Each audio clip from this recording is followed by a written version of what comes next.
Hey everybody, this is Adum. Welcome back to another exciting episode of Let's Play Darkest Dungeon, the Crimson Court, and in this exciting episode we'll be doing a bit of a short level with a few lobies, and again when I say lobies, like they're level 5s, but they need to be upgraded to level 6s. We have a party called the Tome Raiders, made up of a Man-at-Arms, rocking the Ancestor's Coat and Lantern, DH Dragon with a Martyr's Seal and a Sun Ring just to boost up her damage, Monty the Occultist with a Chirurgeon's Charm, and Wilbur's Flag. Again, it's just a plus 10 dodge with no penalties and a buff to stun resistance. No complaints there at all.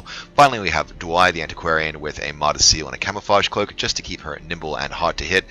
Abilities are all logical and sensible, and let's embark in provisioning screens and getting ready into, oh my god, getting ready to make full sentences. That's the thing I'm struggling with right now.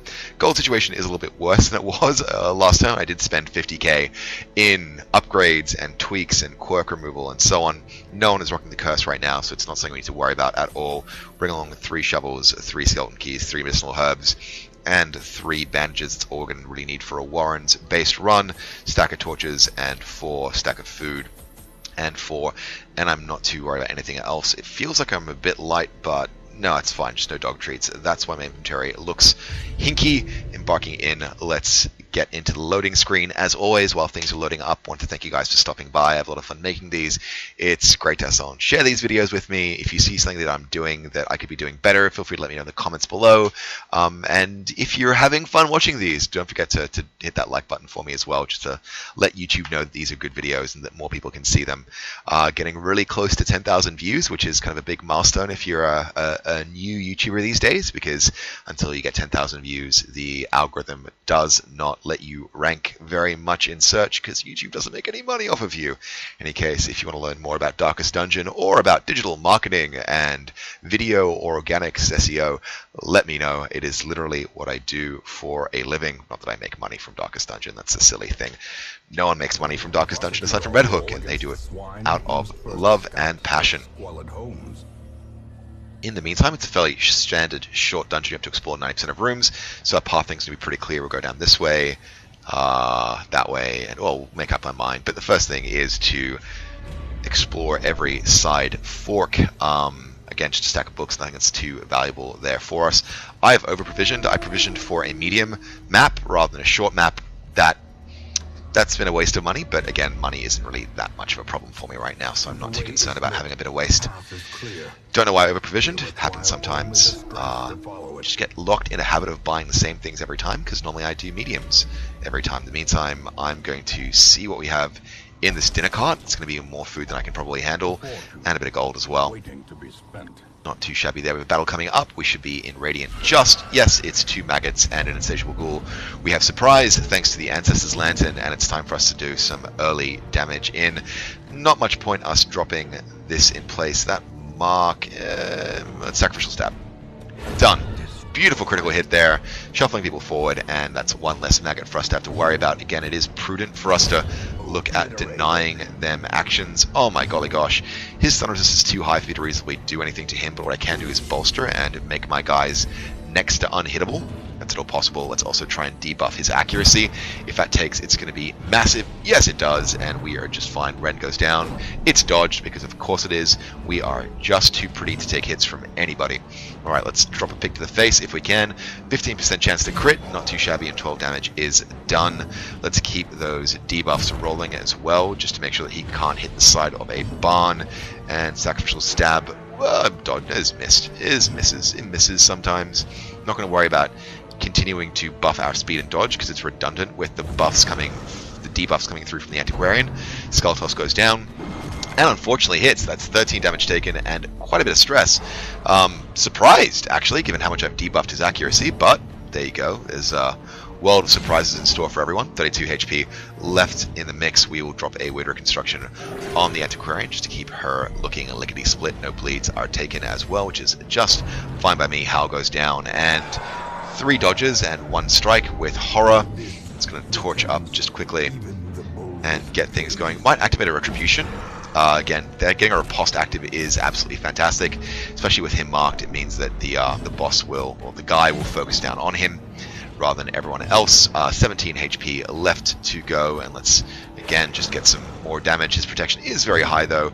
Unfortunately, the occultist doesn't rock the prot debuff ability that I normally like to have. 8 HP left, and let's just keep doing some damage in place. Alright, 4 HP left. Skull Toss once again. Crit for 24. My god, that is painful. That is painful. Wow, wow, wow. Well, what I'm going to do is try and buy myself some time then, I guess. Just to heal up the Antiquarian. Rend goes down on the... Ah, well. No time. Fortunately, I have an absurd amount of food.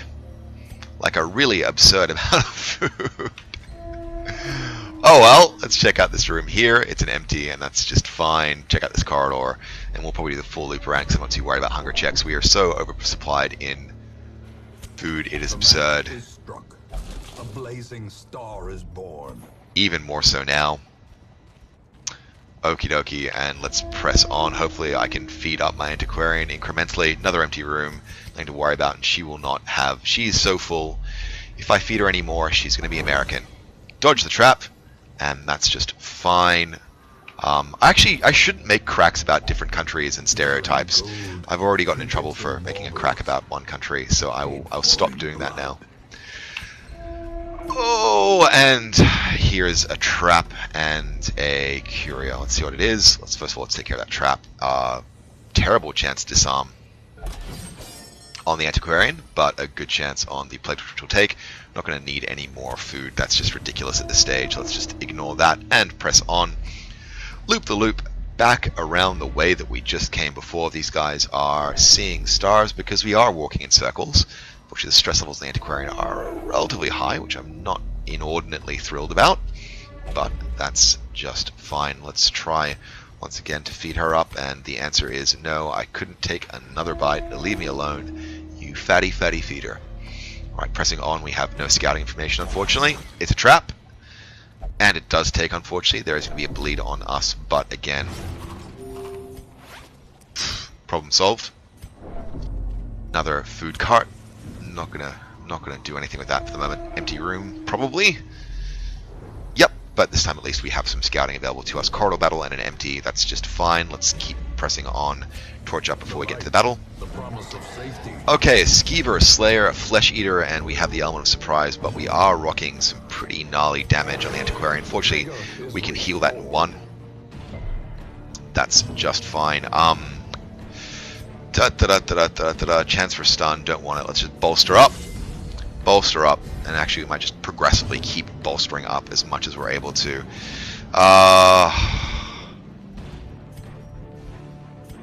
Need to focus down on that Skiver. 13 damage taken, 38 HP left. He is the real worry for me.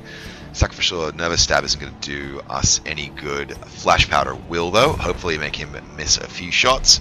Fortunately, he does resist that debuff. Oh, epic damage! Epic damage. Oh, lordy. Ball and Chain.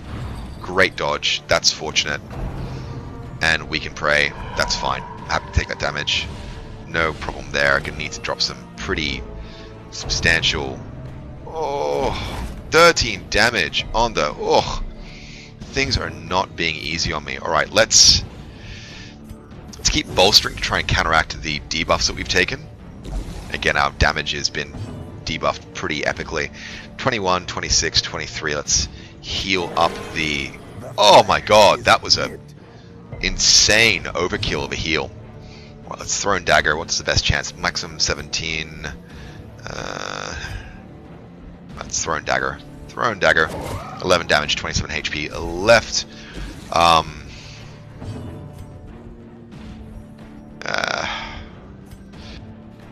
Minor heal, why not? Ball and Chain goes down, 7 damage taken, and no stun, fortunately, so it is going to be the Occultist who gets the focus of healing for us. 7 damage on the Man at Arms, and he still has the hit points to endure a bit more punishment. What we will do, though, is try and cure him of his debuff. There we go. That's looking better, and it's a better strike on the Skiver now. 16 HP left. Oh my god, Winter Reconstruction. Really? That's your critical? 4? Yowza. Alright, another thrown dagger, hopefully for the kill. Nice! Alright, 25 as a crit. Nicely done, and we don't have to worry about that Skiver doing epic damage as much as before. Healing Vapor is just counteracting the damage being done by those blights. Unfortunately, we're going to be taking a lot more pain before this is over. Great dodge to the Antiquarian. Thank goodness for that extra dodge. And once again, 2 dodges in a row. I cannot complain about that in the least. 20 HP left. There'll be less health, though, on the Antiquarian when that blight comes into effect. So there's a heal. 36 and no bleed as far as we can see. Nicely done. All right, let's bolster or riposte. Let's get a retribution active. Let's get a retribution active. Done. All right, please focus your damage on this guy here.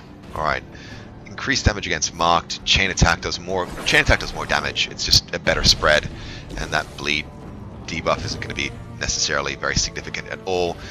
Minor. We know that he's going to be, well, he's got a riposte active. Let's just have him guard. It's going to up his prot as well, which is handy. Ball and chain goes down. Great. And there we go. Dodged and riposted. Beautifully done. Tentacle Devour goes down. Dodge and riposte. Those are the strikes we want to be seeing. That's absolutely fine by me. Crush goes down. Not a bad call. 9 damage taken on that Slayer. He has 16 HP left to go. 20 life on the Occultist, and it's time for a heal, and those are the kind of heals that we need. 18 up, 1 HP shy of being topped off nicely. 10 and 9 damage spread through, and Ball and Chain yet again on the Antiquarian, and it's not quite death by riposte. Tentacle Devour this time does 7 damage on the Grave Robber, but there is no other ill effect for us, which is fine by me. Antiquarian gets a kill in, just in the nick, and let's drop a heal. Beautiful heal down on the Man-at-Arms. Riposte still active for a little bit of time. Thrown daggers is fine. This is a higher crit chance. 9 damage taken. Not the best, not the worst, but certainly what we've got. Let's keep that. Let's try and, well, debuff resistance is too high. It's 85%. That's not going to work. Let's instead just try and drop some minor heals in the Grave Robber. Done. Ski Tentacle Devour goes down once again, but this time is dodged very fortunately. And let's keep those ripostes active. That has worked an absolute treat. 3 damage taken, none too shabby, and let's keep things going. Pick to the face, 14 damage, 18 HP left to go. Guard Me is going to be the order of the day with the Antiquarian, and no one is hurting too much. I will instead get a mark going on this chappy here just to get my better damage from the Grave Robber. In the meantime, we have our riposte active for 1 more round. There's no reason for us to do anything other than crush. And alright, yeah, no, really likes the Grave Robber, but she's so slippery, it does not make a difference. Right, extra damage against marked, done. Beautiful crit, 36 damage, and that's round. Now that Skiver really had us in a uncomfortable place. Really had us in an uncomfortable place, to be honest. Right, at the doorway, let's press on. We have an empty room, and we have an embarrassing overabundance of food, so let's use some of it. Done. There, it's a free infantry slot, not that we need it, it's only a short map. We are doing this first and foremost for the experience. We have a room battle at the very end, which we will press on to complete, even though we don't have to. We are just barely in Radiant Light, and we have the element of surprise on our side, which is fine by me. Okie dokie.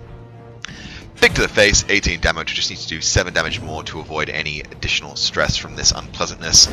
Done. More than enough to get what we need, and stress goes down across the board.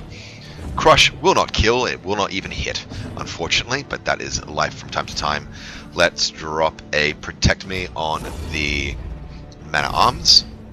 Nice. Munch goes down the Occultist. No hits, no strikes, not even a slight. Munch goes down. This time on the, well, Man-at-Arms. That Blight might be a concern, but I'm not going to be too worried about it. Let's get some strikes going, and these guys are really slippery. There's some damage at least. Alright, let's try and take one of them out if we can. Munch is dodged, very fortunately, and that Blight's a worry, but let's get a crush going. Done. Another stab, 6 damage taken, and these guys can be hit, they can bleed, and they can be killed. That is for certain, and round is done. Nice. Excuse me, guys. There, just a slight sneeze. Given that we have an embarrassment of food, we'll just, you know, like eat our way through the damage. Don't have any holy water, but let's do a quick check to see who has a very, very high blight and disease resist. Best combination is with the man at arms right now. So let's take that. Pile of bones. Nothing of value and no ill effects whatsoever. Pressing on, we have an empty room, a curio, and then a treasure room battle. Gonna keep going very, very briefly, even though I might suffer as a result. Again, just want to squeeze out every last erg of treasure from this dungeon because it's a short and there isn't that much for us to work with. Pile of bones, infected, and we resist, which is why we check our resists first of all before we go before we try any curio. In Radiance, may we find victory. And here we go. Meat Hooker, Thunderer, Champion, no surprise in store for us, unfortunately, so we'll probably focus down on that Thunderer, just because stress damage is the worst kind of damage there is. 14 damage taken, and no complaints made. Drums of Doom go down, 1 dodge, and 3 hits. A little bit of stress, though, only on 1 person. Abyssal Artillery is actually out of position. Let's focus our damage. Unfortunately, that Thunderer gets a dodge in. Really not getting the hits that we need, unfortunately. Not getting the hits we need at all. Damn, alright, Hooker it hurts, drops down, and does a really substantial 11 damage, as well as a debuff of Disease and Bleed Resist. 24 damage on the man at arms, and he's out of position massively. Fortunately, the occultist can work from a couple of different positions. Pick to the face. We'll finally put paid to that damn Thunderer with a sweet, sweet critical hit. Let's drop a focused heal if we can right here. Only a 9, but we'll take what we can get. Again, he was really struck down hard. Really struck down very, very hard by that last. In the meantime, chance to hit 88%. Let's mitigate and reduce your accuracy. Hooker it hurts goes down, and it's 10 damage taken. Wow, these guys are really landing their strikes. Not loving this at all. Crunching Backhand goes down, and the occultist is dodged because Crunching Backhand does nothing. Does nothing to everyone. Meantime, let's do a minor heal on the Grave Robber because DH Dragon is looking a little bit peaked. But never hidden. Pick to the face, 12 damage done and dusted, 4 HP left on that unpleasant horror there, and yeah, definitely a Witter Construction. Oh, come on, where are the heals, guys? Where are the heals? Alright, Hooker it hurts, this time on the Antiquarian. She dodges, though. See, guys, that's how you do it. Trot Retreat goes down, no damage taken, and yeah, it's time for us to advance somewhat with the Man at Arms. Let's cure that unpleasantness, kill off that Meat Hooker, and it's just the champion left for us to worry about here. 24 HP is our focus, 18 up is the kind of heal that we've always been looking for. Nicely, nicely, nicely done. Let's debuff that champion until he has nothing left in the world. Chance to stun him is non-existent, so instead we'll drop a Retribution. It's crit for 4. Well, that doesn't really count for very much for me. Boar's Rush goes down. Dodge and a riposte. That's just lovely. That's just lovely indeed. Great 7 damage there with a hook to the face. Probably going to heal up the Man at Arms just to make sure that he can weather the damage I'm inviting on him. We'll drop Guard Me as well to make sure that if the Swinotaur chooses not to attack the Man at Arms, that he still takes damage regardless. Let's keep that mark and that riposte active for as many turns as we possibly can. Crunching Backhand goes down, dodge, and a riposte strike in, which is just fine by me. Let's drop a mark here regardless. It's about time we reduced his dodge. Unfortunately, it does not take. Pick to the face. There we go, 8 damage, a bit more than we normally do on account of the mark in place. His accuracy is dramatically reduced. Trot Retreat, dodge, and there is no chance for a riposte there because that's not what that ability is about. Crush, crush, crush. Don't mind if I do. 9 damage taken, 53 hit points left on this chappie. It's the Thrown Daggers, which does better damage for that thing. Well, we'll just keep chipping away. Just keep chipping away if we can. No chance to stun him, so we may as well just keep those Retributions going. Yeah, keep that riposte alive. Keep the riposte alive, my friends. Keep the riposte alive. Alright, chance to, there we go, do some damage. Not very much really rolling there in a meaningful way, but we'll take what we can get. Let's drop Guard Me again. on the man-at-arms to up his prod up nicely. And Boar's Rush goes down. He dodges and riposts. He slices, he dices, he'll do your homework. He's a man-at-arms. 6 damage, which is chipping away at him really slowly. It's not amazing work, but oh, there's a crit for 18. I was just smack-talking my own team, and they deliver the goods. They are delivering the goods. Alright, Crush should finish this off. It does. We're done. And that was the treasure we were hoping for. Unless inordinate exsanguination be considered a virtue. There we go, ladies and germs, and we even have some blood to pick up and bring back with us. I'm going to call that dungeon done. Oh my god, that was a lot harder a short than I thought it was going to be. But we got the Feather Crystal, which we will make use of on a regular basis on our early attack-based units. Collected treasure is relatively minor. Oh, well, not relatively minor at all. It's 21,500 gold. We've also picked up 8 crests, 6 deeds, and 2 portraits, which is nothing to complain about at all. Dwai is leveled up to a 6 and has picked up Unholy Hater, which is a fantastic quirk. Monty is a Night Owl, which is not useful. I would have rather kept it tough, but I didn't spend the money to lock it in.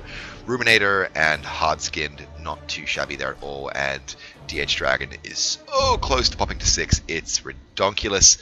But we are going to have to take her out for one more adventure before we've completed the roster goals. With the cost of this crusade, its noble end affords you broad tolerance in your choice of means. In the meantime, we have Tanel cured of Ennui, Hyromania, the Yips, and Paranormania are gone. Callio is a level 3 antiquarian, which I'm cleaning up with the intention of using her later.